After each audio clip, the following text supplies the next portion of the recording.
Baik, sini saya akan memulainya dari latar belakang.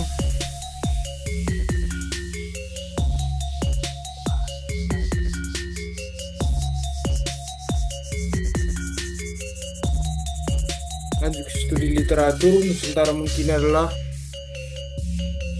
dapat masuk dalam konsep arsitektur ikonik dan pendekatan arsitektur Nusantara. Arsitektur Nusantara adalah konsep arsitektur yang mempertimbangkan lingkungan alam dan budaya setempat, perwujudannya dan mencerminkan nilai dan makna yang terkandung di dalamnya. Sementara itu, arsitektur modern memiliki ciri khas yaitu minim ornamen dan dekorasi, lebih banyak menggunakan garis vertikal dan horizontal.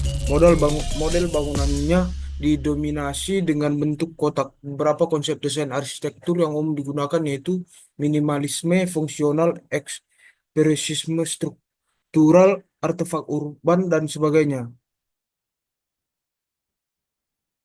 Baik, lanjut ke arsitektur Nusantara. Arsitektur Nusantara merupakan identitas dari Indonesia. Arsitektur Nusantara berbeda dari arsitektur tradisional. Dapat kita lihat pada gambar berikut contohnya.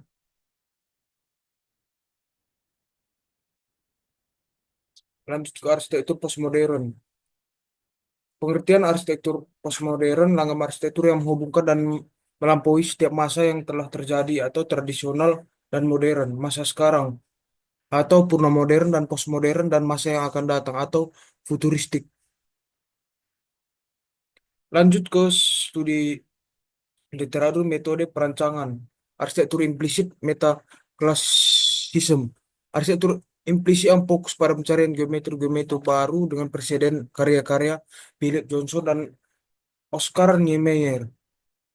Implisit. Arsitektur implisit melibatkan yang lebih halus atau tersembunyi desainnya mungkin tidak secara langsung mengungkapkan seluruh tujuan dan atau inspirasinya.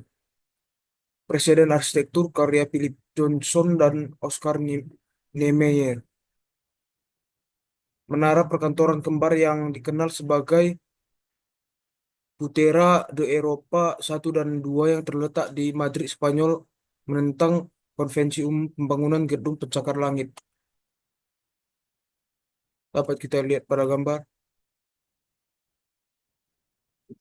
Lanjut ke bangunan bentang lebar. Pengertian bangunan bentang lebar adalah jenis bangunan yang dirancang untuk menutup ruang yang luas dan menemukan banyak elemen pendukung di bagian tengahnya. Karakteristik ruang bebas kolom, struktur rangka khusus, material dengan kekuatan tinggi. Jenis-jenis struktur bisa kita lihat pada gambar.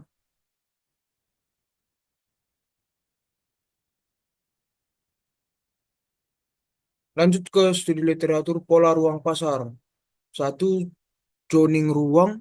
Dua, organisasi ruang bisa kita lihat pada gambar. Sirkulasi pasar bisa kita lihat pada gambar. Lanjut ke studi presiden. Sini saya menggunakan gedung Sigram. Bisa kita lihat pada gambar gedung perubahan massa, denah, potongan, interior, bangunan.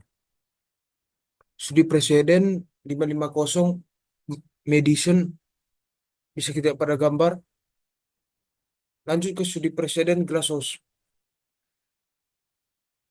Ada denah, potongan, interior, bangunan. Bisa kita lihat pada gambar. Lanjut ke studi programatik. Studi programatik arsitektur adalah tahap awal yang sangat krusial dan proses perancangan sebuah bangunan. Tahap ini melibatkan analisis mendapat terhadap kebutuhan fungsi dan karakteristik sebuah bangunan sebelum tahap perancangan fisik dimulai. Lanjut ke program ruang bisa kita lihat pada gambar.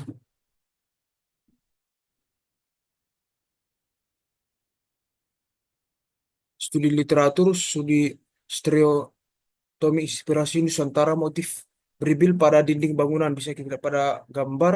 Pada dinding bangunan menggunakan motif batik atau motif beribil. Sini saya menggunakan motif pada dinding bangunan adalah motif-motif kaung yang tersusun oleh bentuk yang lebih besar daripada kaung picis. Bisa kita lihat pada gambar. Lanjut ke 3D modeling. Bisa kita lihat pada gambar.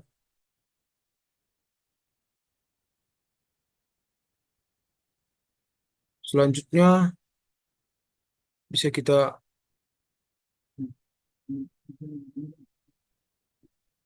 lihat video.